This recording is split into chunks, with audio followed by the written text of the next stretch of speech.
안녕하세요. 저는 아주 기가 막힌 일을 겪고 난 뒤 한동안 사람 만나는 것이 무서워 집 밖으로도 나가지 못했던 40대 여성입니다.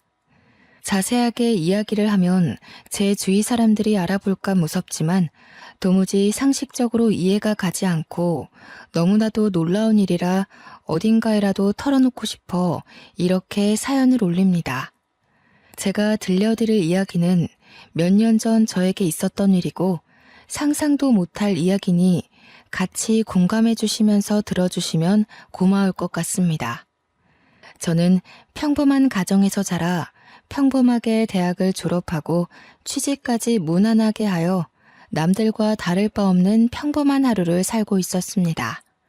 30대가 넘어서자 저희 부모님은 제가 결혼을 하지 않는 것에 대해 걱정을 하기 시작하셨고 30대 중반부터는 매일 주말마다 선을 보러 다녔죠.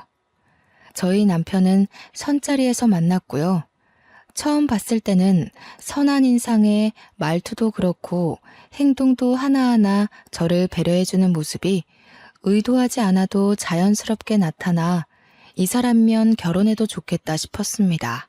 단 한 가지 마음에 걸리는 것은 홀어머니를 모시고 산다는 것이었죠.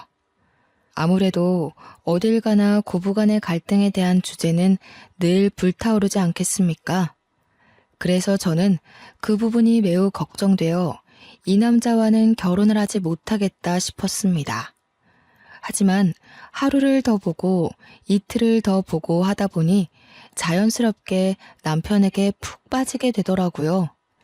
저를 배려하는 것은 늘 기본이고 저를 위한 행동을 하더라도 절대 생색내지 않는 요즘은 잘 보기 힘든 그런 친절한 남자였어요. 나에게 이 정도로 잘해주는데 결혼을 한다고 저 행동이 모조리 바뀔까 하는 생각이 자연스럽게 들었고요. 저희 부모님도 제 남편을 보고는 성품이 참 괜찮은 사람이라고 더 볼 것도 없이 결혼하라고 마음에 들어 하셨죠. 저는 시어머니를 모시고 살더라도 이 남자와 한평생을 함께 하겠다는 마음으로 결혼을 결심했습니다. 물론 친정 부모님도 처음에는 찬성하셨지만 시어머니를 모시고 살아야 한다는 부분에서는 좀 탐탁치 않아 했어요. 남편은 2배, 3배 훨씬 더 잘하고 저를 아끼고 사랑해주겠다고 부모님께 서약까지 했습니다. 그렇게 조용조용한 시어머니와 저희 부모님의 상견례가 끝나고 일사천리로 결혼까지 진행이 되었습니다. 나이가 나이인지라 허례허식 없이 아주 빠르고 간략하게 결혼까지 마치게 되었고 저는 조금 두려웠던 시어머니와 합가를 하여 살게 되었습니다. 아가, 아무래도 너희 부부가 아이라도 낳게 되면 그때 다시 합치는 게 낫지 않겠니? 내가 우리 아들의 욕심 때문에 너희와 함께 산다지만 신혼부부와 함께 살자니 내가 영 편치가 않구나. 시어머니는 합가를 하자마자 제 눈치를 보시며 따로 살겠다고 하셨어요. 알고 보니 남편이 하나뿐인 시어머니가 넉넉지 않은 형편에 너무나도 많은 고생을 하셔서 말년이라도 편하게 지냈으면 하는 마음에 분갈하지 않은 것이었어요.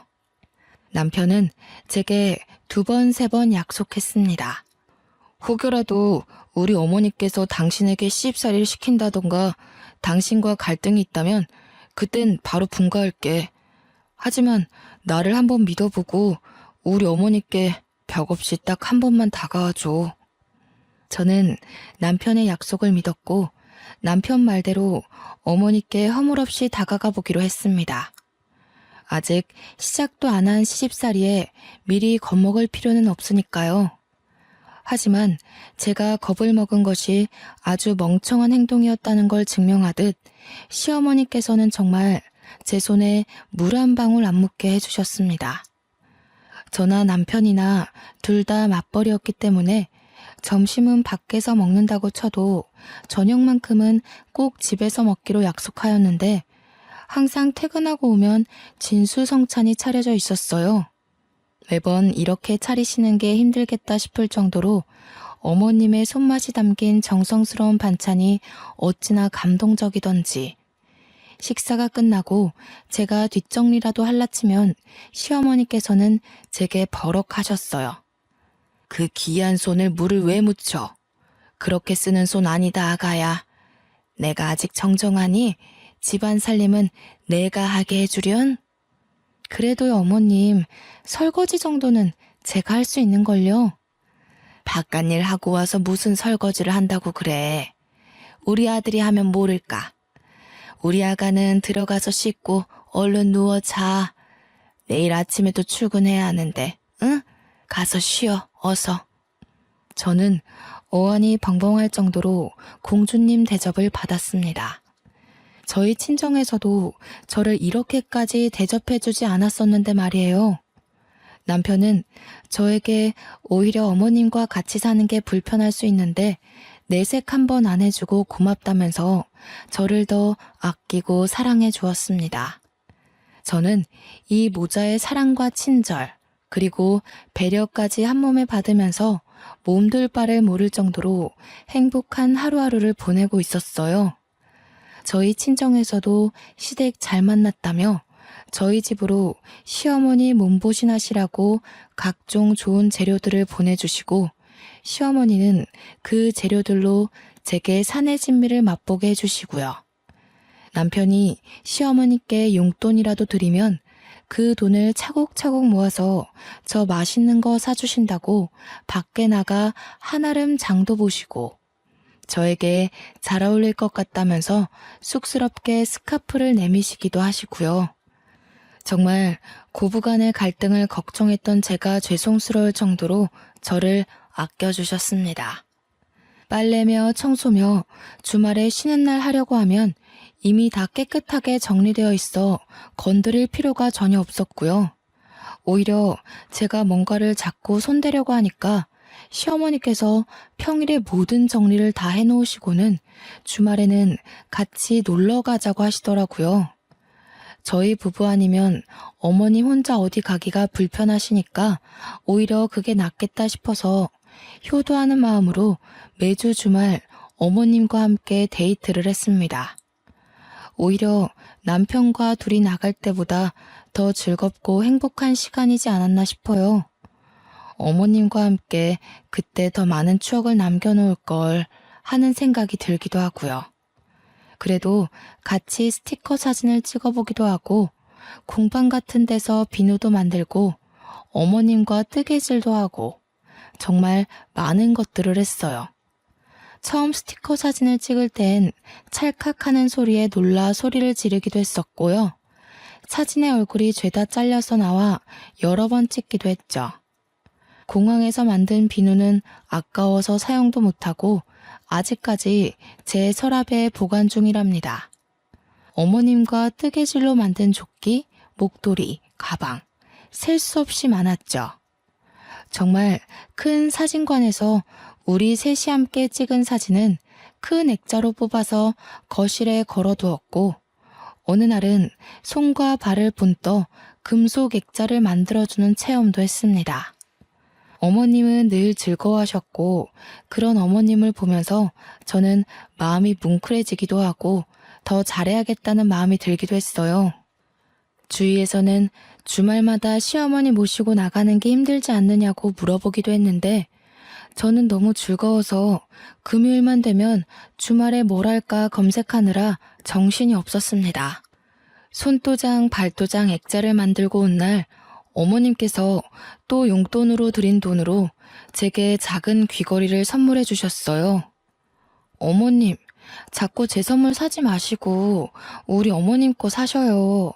맛난 거 드시고 싶으시면 말도 해주시고 가지고 싶은 거 저도 선물해 드리고 싶어요. 아가가 이렇게 나 데리고 놀러 다니는 것만으로도 충분한데 용돈 줘봐야 생활비 쓰는 건 너네 카드로 사용하고 내가 보험료 내는 거 말고 어디 돈 쓸 데가 있겠니?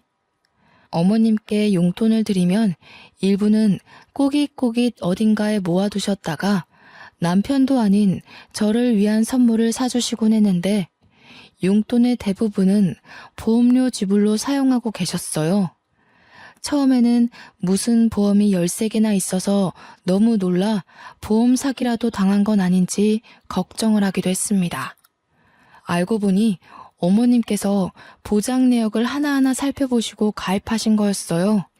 내가 늘 입버릇처럼 말하지만 내가 죽으면 건물이라도 하나 상속해줘야 우리 자식들이 편한데 내가 가진 게 없어서 나 혼자의 몸으로 아들 하나 키워보니 돈이 얼마나 중요한지 뼛속까지 새겨지더라 아가야.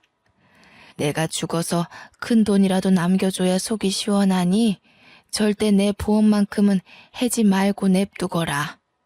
시어머니의 마음이 너무나도 짠해 저는 절대 보험만큼은 건드리지 않기로 했죠.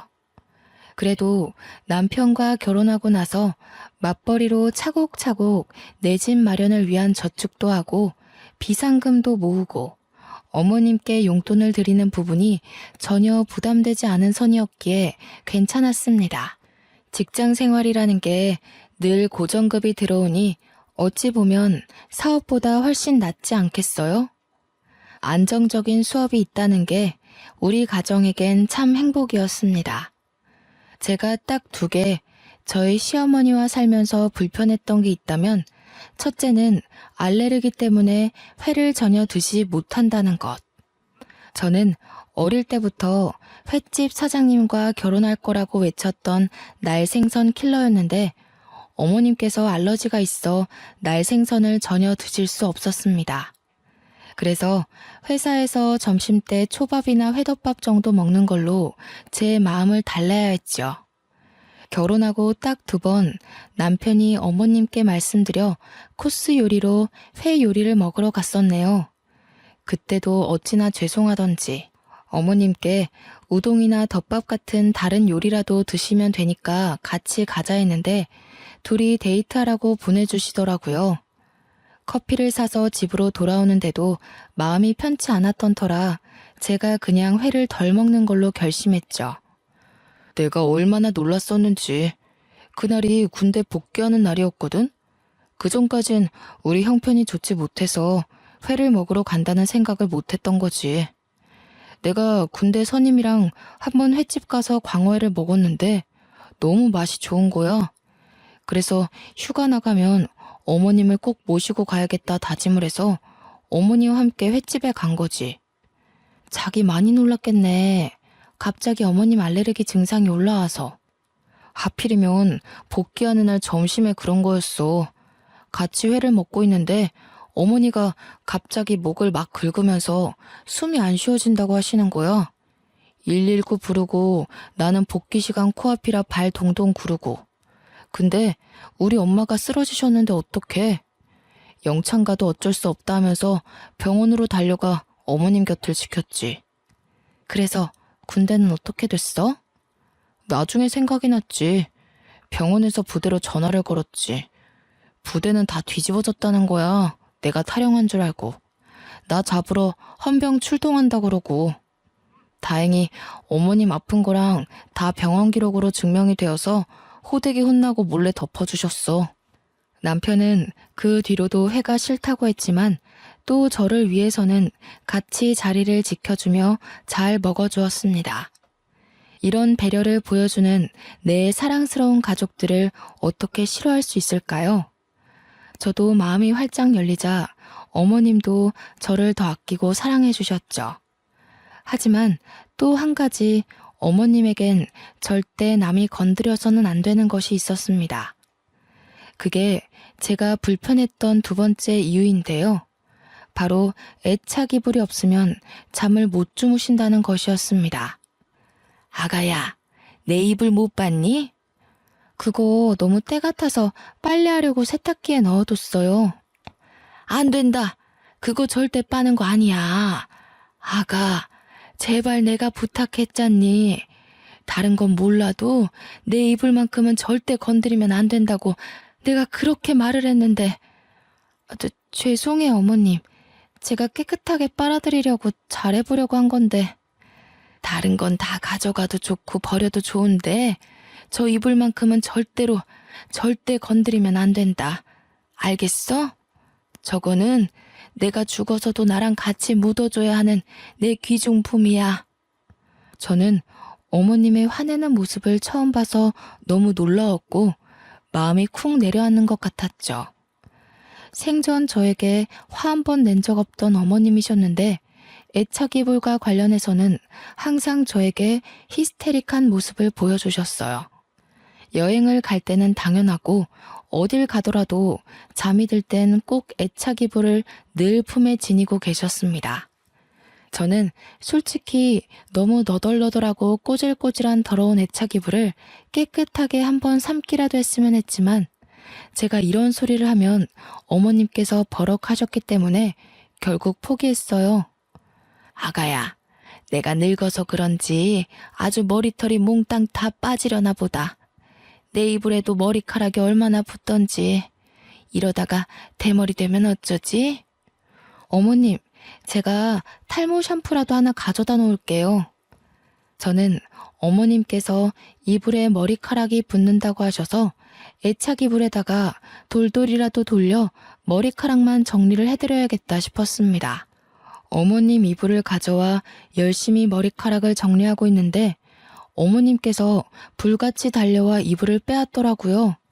저는 조금 황당하기도 하고 너무나도 서운한 마음이 들었죠. 어머니, 빨래 하려던 거 아니고 그냥 붙어있는 머리카락만 정리해드리려고 했어요. 아가, 마음은 잘 알겠는데 내가 이불이 없으면 불안해서 그래. 내가 정리할 테니 내 이불에는 신경 쓰지 말거라. 알겠지? 저는 그 뒤로 눈에 보여도 이불에는 신경 안 쓰기로 굳게 다짐했죠. 죽어서도 꼭 같이 묻어달라고 하시는데 제가 뭘 더 어떻게 할 수 있겠어요? 그렇게 서로의 불편함은 건드리지 않고 하루하루를 살다 보니 너무나도 감사하게 저에게 새 생명이 찾아왔습니다. 같이 산부인과에 가서 아가의 첫 심장 소리를 들었을 때 남편과 시어머니는 눈물을 줄줄 흘릴 정도로 감동을 했죠. 우리 아가가 이렇게 효도를 하는구나. 새 생명이라니. 나에게 손주가 찾아오다니. 우리 아가 절대로 몸 조심해야 되니까 앞으로는 집에서도 누워만 있거라. 응? 그래. 회사도 휴직을 하던지 그만두던지 하자. 우리 그래도 모아둔 돈도 꽤 있고 내가 이번에 승진도해서 월급도 올랐으니 당신은 태어날 우리 아이 생각하면서 태교만 해.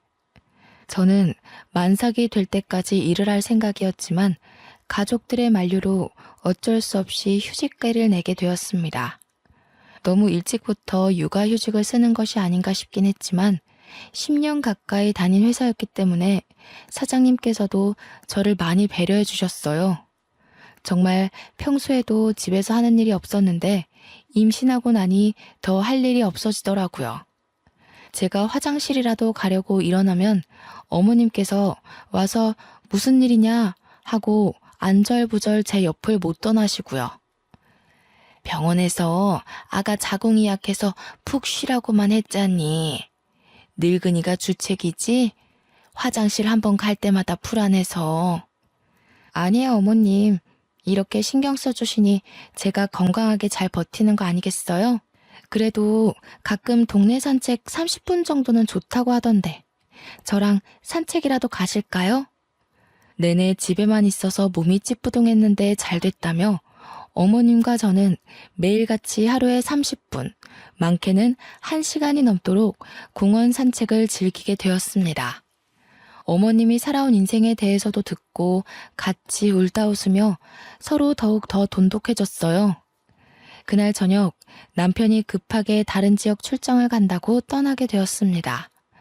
회사에서 승진을 하고 연봉이 훌쩍 오른 대신 출장이 점점 잦아지고 퇴근도 늦어지고 했어요. 저는 갑자기 떠나야 한다고 해서 짐가방을 싸주고는 남편을 배웅했죠. 집을 나서던 남편이 시어머니께 우리 마누라 먹고 싶은 거 다 해주시라며 신신당부를 하여 어머님이 등짝을 치기도 했습니다. 불편한 법도 한데 참 가족이 울타리 안에서 끈끈해짐을 느끼게 되더라고요. 그러다 문득 밤에 여는 포장마차에서 파는 순대볶음이 너무나도 먹고 싶은 거예요. 여기가 주거도시이긴 하나 지방에 있는 작은 소도시로 큰 병원도 없고 음식점도 많지 않고 인프라가 잘 되어 있는 그런 동네는 아니었어요. 야식 배달도 안 되는 동네 밖을 조금만 나가면 있는 포장마차에서 파는 순대볶음이 정말 매콤하고 맛있었거든요. 하지만 밤 시간이 너무 늦었고 남편도 없어서 먹고 싶은 마음을 꾹 참았죠. 차를 타고 가면 5분 거리인데 걸어가려고 하면 구불구불 비포장도로 같이 횡단보도도 길을 건너야 해서 밤에는 위험했습니다. 근데 때마침 어머님과 TV 채널을 돌리는데 딱 순대볶음이 나오는 거예요. 너무 먹고 싶은 마음에 맛있겠다 하고 말로 뱉어버리고 말았죠. 아가, 순대볶음이 먹고 싶니? 저 앞 사거리 지나서 포장마차촌에 팔지 않을까? 내가 다녀오마. 어머님, 밤길이라 너무 위험해요. 거기 가려면 횡단보도도 없는 비포장도로를 건너야 하는데 저 괜찮아요. 참을 수 있어요. 우리 손주가 먹고 싶다는데 어떻게 참니? 아가, 거기다가 네 남편이 하는 말 들었지? 먹고 싶은 거 다 해주라고. 내가 후딱 갔다 오마. 제가 여러 번 말렸지만 어머님은 듣지 않으셨어요. 같이 가자고 말했지만 야밤에 위험하다면서 혼자 성큼성큼 가시는 거예요. 저는 걱정이 되어 이러지도 못하고 저러지도 못하고 발만 동동 구르면서도 순대볶음 생각에 침이 절로 고였습니다. 하지만 늘 제 생각처럼 모든 일이 행복하게만 흘러가지 않더라고요. 정말로 제가 우려했던 대로 횡단보도가 없는 어둑한 길을 건너시다가 시어머니를 채 보지 못한 엄청나게 큰 냉동 탑차가 시어머니를 치고 말았습니다. 교통사고가 아주 크게 났고 결국 저희 어머님은 세상을 떠나시게 되었습니다. 처음 응급실에서 전화를 받았을 때 저는 아무것도 하지 못하고 멍하니 거실에 서 있었어요. 눈물이 줄줄 흘러나오기 시작하면서 남편에게 전화를 걸었고 콜택시를 불러 병원으로 달려갔습니다. 처참한 모습으로 시신이 되어버린 어머님을 보면서 제 몸에 뭐가 묻는지도 모른 채 어머님을 끌어안고 엉엉 울었습니다. 출장을 나섰다가 연락을 받고 황급히 돌아온 남편은 제정신이 아닌 것처럼 보였습니다. 같이 어머님을 끌어안고 엉엉 울다가 병원 관계자들의 제지로 비켜서게 되었죠. 장례를 준비하고 염을 해야 하는데 저는 임신 중이니까 들어오지 말라고 하더라고요. 아무래도 시골 병원이다 보니 미신 같은 것도 다들 믿으시고 저는 그렇게 어머님 하시는 장면도 보지 못한 채 상복을 입고 장례를 치렀습니다. 힘들지? 임신한 몸으로 장례까지 치르려니. 들어가서 좀 쉴래? 나 때문이야. 내가 순대볶음만 먹고 싶다고 안 했어도 나 때문에 돌아가신 건데 내가 어떻게 편히 쉴 수 있겠어. 아니야. 내가 당신 꼭 먹고 싶은 거 다 해주라고 해서 이렇게 된 거야. 순대볶음 먹고 싶은 걸 어떻게 참어. 임신까지 했는데. 우리 어머님 손주 생겼다고 너무너무 잘해줄 거라고 나한테 몇 번이나 고맙다고 했는데 이렇게 가시면 내가 어떻게 보내드려. 저는 몇 날 며칠을 울면서 어머님 생각만 하며 보냈습니다. 저에게 순대볶음이 식지 않을 때까지 돌아오겠다며 웃으며 떠나신 모습이 마지막이라는 사실이 정말 믿기지 않았고요.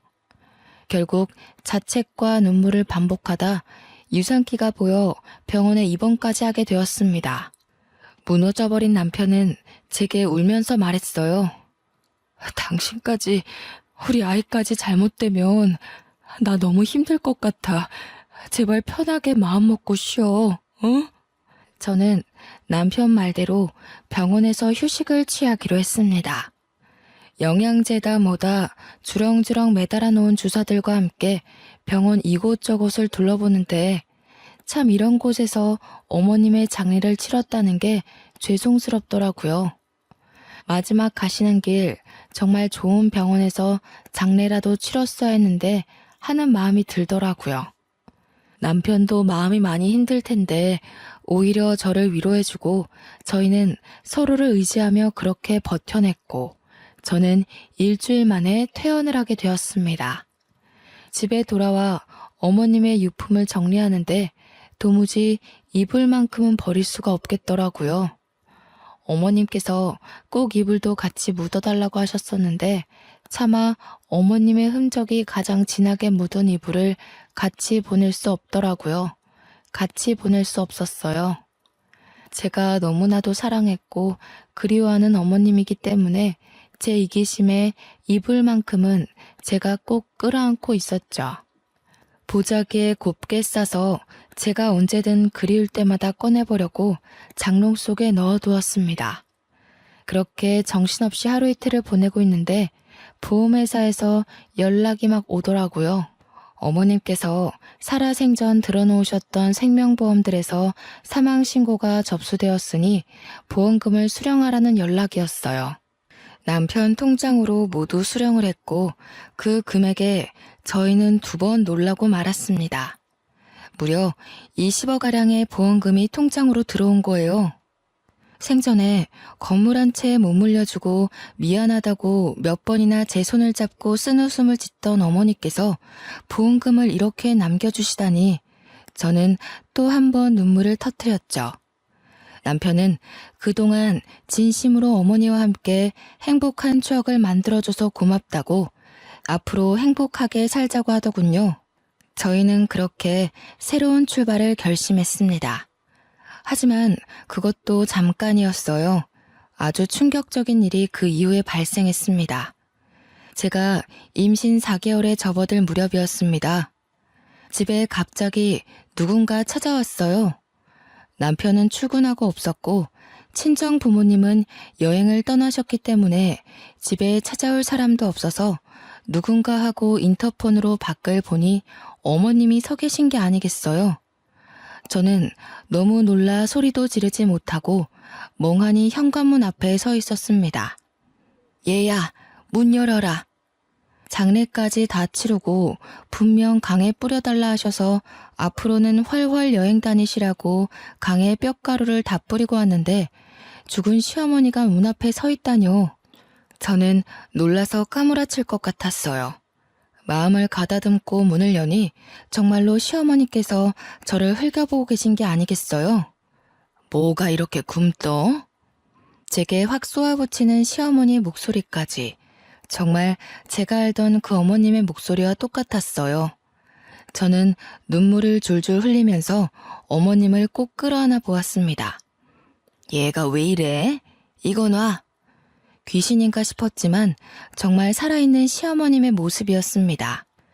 행색이 조금 꼬질꼬질하긴 했지만 어디서 어떻게 돌아오신 건지 분명 사고당하여 병원에 사망 선고를 받았을 때도 제가 옆에 있었는데 말이죠.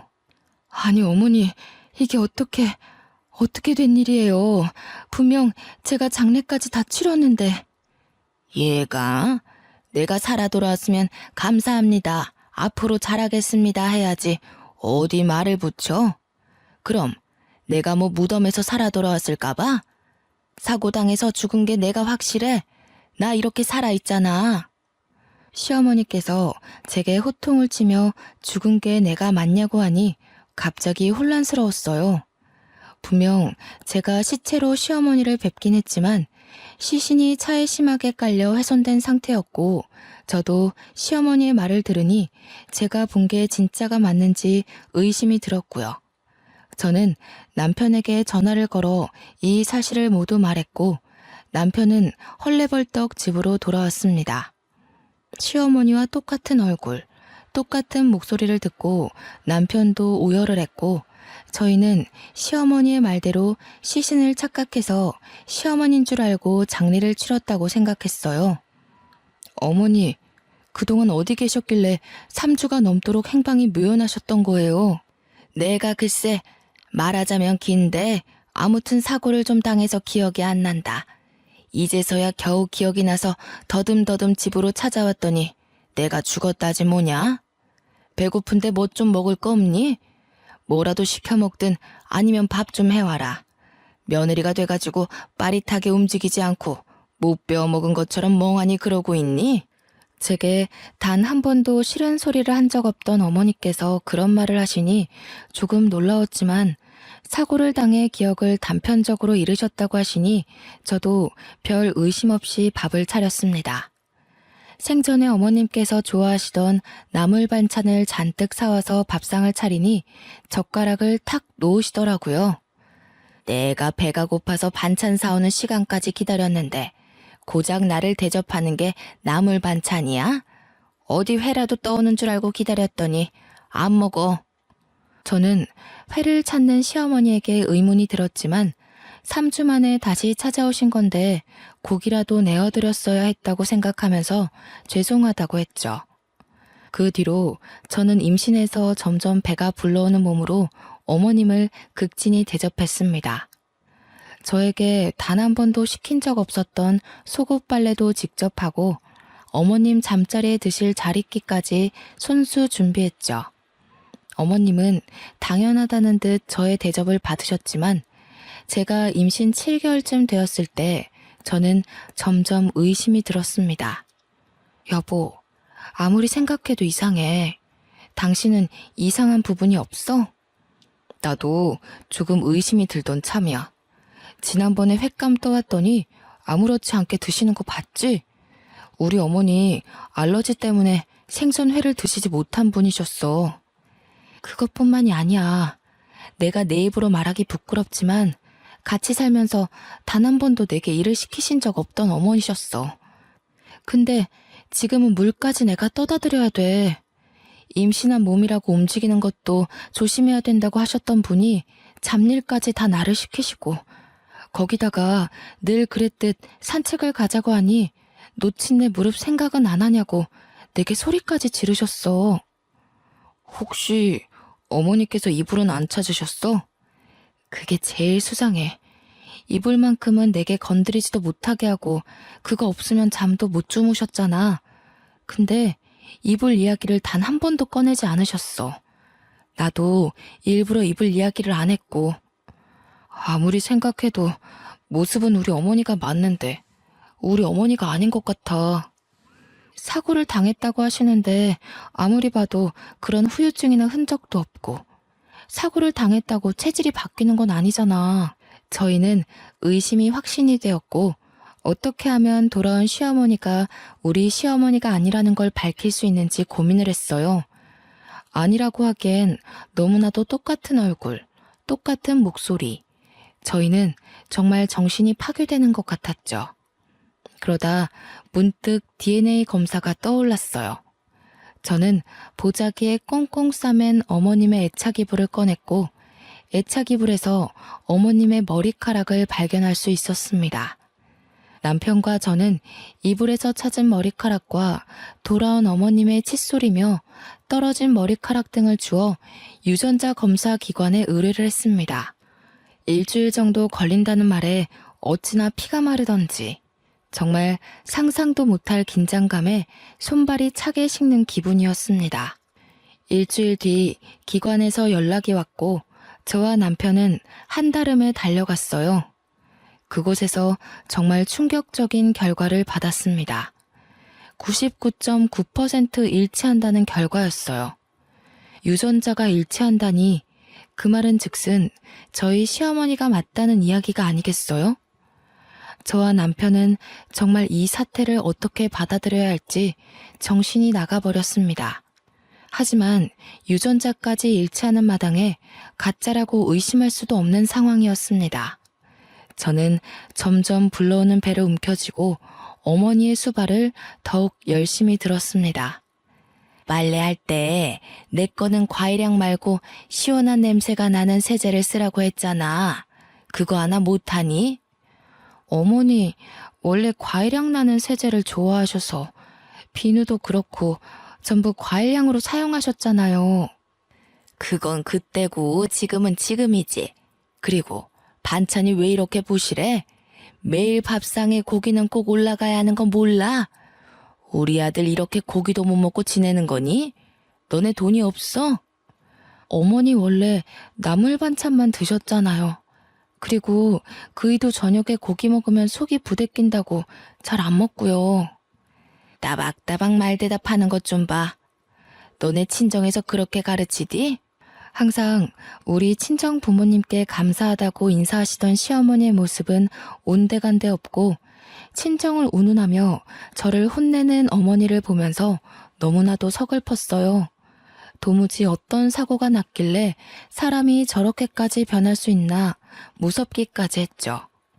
어머니, 도대체 그날 순대볶음 사러 간 날 어떤 사고를 당하셨길래 이렇게까지 성격이 바뀌신 거예요? 뭐야, 지금 내 성격이 더럽다는 거야? 너 지금 나한테 욕하는 거니?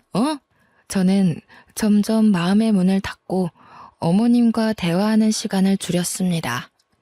이게 바로 처음에 고민했던 고부간의 갈등인가 싶기도 했고요. 그러던 어느 날 남편과 어머님과 저 셋이 근교에 밥이라도 함께 하러 나갔는데 정말 또 한 번 의심하게 되는 발언을 어머님께서 하셨어요. 내가 사망 선고 받으면서 받은 사망보험금이 꽤 되는 걸로 알고 있다. 내가 알아보니 대충 봐도 20억은 되는 것 같던데. 나도 노후를 좀 즐기면서 살아야지 않겠니? 언제까지 이딴 시골에서 심심하게 살 수도 없고. 보험회사에 전화해보니까 이미 지급도 다 됐다고 하던데. 그거 내 몫이기도 하니까 반은 너네 줄 테니까 반은 나한테 주렴. 상식적으로 본인의 사망보험금이 얼마 나오는지 알아볼 필요가 있을까요? 어차피 죽어야지만 받는 돈인데 그걸 계산하고 있다는 게 도무지 이해가 가지 않고 납득이 되지 않았습니다. 남편과 저는 이건 아니다 싶었고 어떻게든 결정적인 증거를 찾아야겠다고 생각했습니다. 아무리 생각해도 성품이 곱고 천성이 아름다웠던 저희가 알던 시어머니가 아니었거든요. 그러다 문득 생각이 났습니다. 예전에 매주 주말마다 놀러 다니면서 공방에서 만들었던 손도장 액자가 말이죠. 손도장 액자가 정교한 금속으로 본떠 만든 거라 지문이 그대로 찍혀 있었어요. 저는 정리해둔 상자에서 어머님과 함께 만들었던 손도장 액자를 찾았고 죽이 되든 밥이 되든 어떻게든 해결을 하자고 결심했습니다. 남편과 상의 끝에 경찰을 부르기로 했습니다.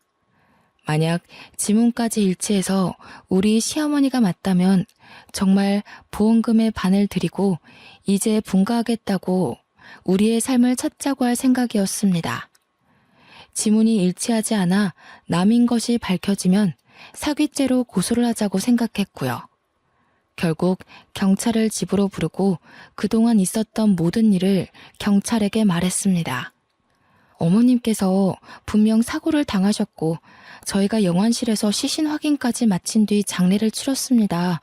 시신은 화장해서 강에 뿌린 탓에 유골로는 DNA 검사를 할 수 없어서 생전 어머님께서 남겨두신 물품에서 채취해 DNA 검사를 했고 요망한 기집애, 나 몰래 DNA 검사까지 했어? 어쩐지 욕실에 칫솔이 없더라니. 그래서 뭐라 그러디? 일치한다고 했겠지. 네, 맞아요. 일치한다고 떴어요. 하지만 저희가 알던 어머님의 모습과 너무 달라 어쩔 수 없이 경찰에 신고를 하게 되었습니다. 아니, 유전자까지 일치하는 마당에 내가 너희의 가족이라는 걸 이렇게까지 부정해야겠니? 키워봐야 소용도 없다더니 은혜도 모르는 것들. 어떻게 이 늙은 노모에게 이런 짓까지 하는지. 지금 말씀하시는 걸로만 추론하자면 이분이 결국 본인들 시어머니가 맞다는 이야기 아닙니까? 그래서 지문 검사를 해보려고요. 지문까지 일치하는지 알고 싶어서요. 저는 손도장을 경찰에게 넘겼고 경찰은 이 사건 자체가 아주 의문이 남는 부분이니만큼 지문 검사를 하겠다고 했습니다. 시어머니께서는 조금 당황한 듯 싶었어요. 배은망덕하게 이렇게까지 해야겠어? 앞으로라도 잘 모시고 행복하게 살자 하면 될 것을. 경찰서로 가지 않으려고 버팅기시다가 결국 경찰에게서 협조 요청을 받자 마지못해 경찰서로 가셨고 그곳에서 지문 채취가 이루어졌습니다. 그리고 모든 사건의 전말을 알게 되었습니다. 지금 지문이 일치하지 않는 것으로 판명되고 있습니다. 자세한 건 저분을 더 조사해봐야 할 것 같으니 내일 다시 연락드리겠습니다. 지문이 일치하지 않는다는 이야기였어요. 저희는 망치로 세게 얻어맞은 것 같은 충격을 받았고 일단 집으로 돌아가라는 경찰의 말에 남편과 함께 집으로 돌아왔습니다. 다음날 경찰에게서 모든 조사가 끝났다고 연락이 왔고 저와 남편은 한달음에 경찰서로 갔습니다. 시모의 행세를 하던 시모와 똑 닮은 사람은 유치장에 갇혀 있었고 저희를 노려보면서 고래고래 소리를 지르고 욕을 했습니다. 배은망덕한 것들! 거참 조용히 하시고요. 저희가 조사를 마친 결과 저 유치장에 계신 분은 가족분들의 시어머니가 아니라 돌아가신 분의 쌍둥이 언니로 밝혀졌습니다. 쌍둥이 언니요? 저는 어머니께 단 한 번도 쌍둥이 언니가 있다는 말을 들어본 적이 없습니다. 그도 그럴 것이 쌍둥이라 태어나자마자 언니분은 친척 집으로 입양을 갔던 걸로 기록이 되어 있습니다. 일란성 쌍둥이라 유전자까지 일치했지만 쌍둥이더라도 지문은 다르게 나오거든요. 이후에 저분이 여러 번 사기를 치고 돈을 빌리고 갚지 않고 도망다니는 생활을 해서 호적도 말소가 되어 있는 상태고요. 아마 친척 집으로 입양을 갔기에 가족관계 증명서에도 따로 기록된 부분이 없었을 겁니다. 그럼 저희 시어머니가 아니라 시어머니 언니고 시어머니 행세를 하여 금품을 갈취하려고 했다는 건가요? 네, 맞습니다. 어떻게 보험금을 노리고 들어온 것으로 보여지고요. 이미 전과가 여러 개 있어서 실형을 면하긴 어려울 것 같습니다. 명의도용 부분도 그렇고 금품을 갈취하려고 했던 증거도 발견되었습니다. 결국 시어머니 행세를 하던 시어머니의 쌍둥이 언니는 그렇게 허무하게 구치소에 수감이 되어 재판을 기다리게 되었습니다. 집으로 돌아와 짜릿해오는 배를 붙잡고 저는 어머님의 애착 이불을 끌어안고 엉엉 울었습니다. 돌아가셔서까지 이렇게 고통을 받아야 하나 싶어 너무나도 안쓰럽고 측은했어요. 이불을 감싸 안고 엉엉 우는데 미처 몰랐던 가장자리 한 구석에서 딱딱한 뭔가가 느껴졌습니다. 저는 남편에게 가위를 가져오라 하여 그 모서리 부분을 도려냈습니다. 그곳에는 어머님의 인감도장과 통장, 그리고 꾸깃꾸깃 접혀있는 현금 뭉치들이 나왔어요.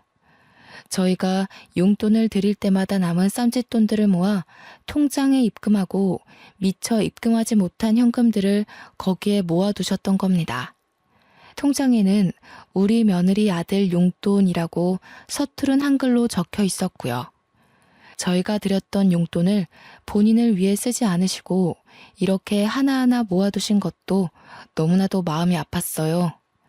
이런 돈으로 저에게 맛있는 것도 사주시고 스카프도 사주시고 했던 걸 생각하니 정말 가슴이 너무나도 저렸습니다.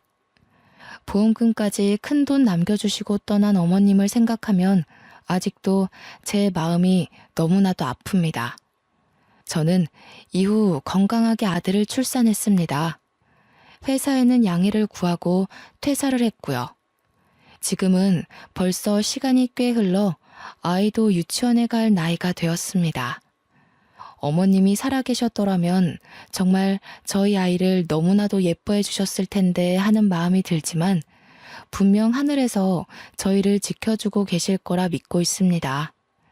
앞으로 이런 일은 2번 다시 겪지 않았으면 하는 마음이 드는 하루입니다. 저는 지금 너무나도 행복하답니다. 여러분들도 행복한 하루 보내세요.